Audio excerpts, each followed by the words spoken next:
Good afternoon again from the Hearts at War project. Just another short video in perhaps something that might not look like the most interesting thing in the world, but it's actually really pretty important in terms of its function. And it actually goes this way around. But this is French. It's from the early months of 1915. It's known as La Secrete, or the secret.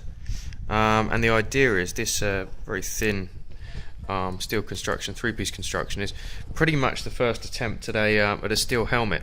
Quite ironic to think that it's the French who wore bright red hats and bright red trousers that were actually the first people to come up with a function helmet in the Adrian. But before that, this was the attempt. And so what it is effectively a steel liner that goes inside a French kepi. You can see the two lugs here, so it's got a strap that goes around the back to secure it, and basically turns the felt hat into something that's slightly more protected. This one won't quite fit correctly, but you can imagine the liner slide inside of the kepi like that.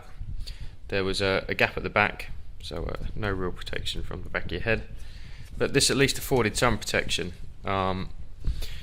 Certainly wouldn't like to take my chances with a bullet or a piece of shrapnel for that matter. It wasn't exactly the most heavily constructed thing in the world, but it did offer a certain amount of support, and maybe a certain amount of psychological support as well to troops who felt like they had no protection whatsoever. But yeah, from ideas like this, which came about, it was actually a French chemist that came up with this idea.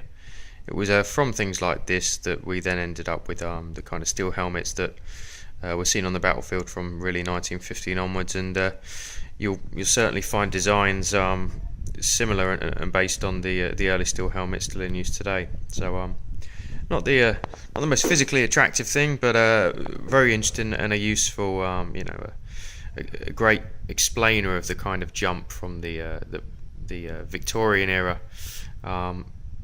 uniform and equipment to what was really one of the earliest attempts to combat really industrialized warfare. So an interesting item. Hope you enjoyed it.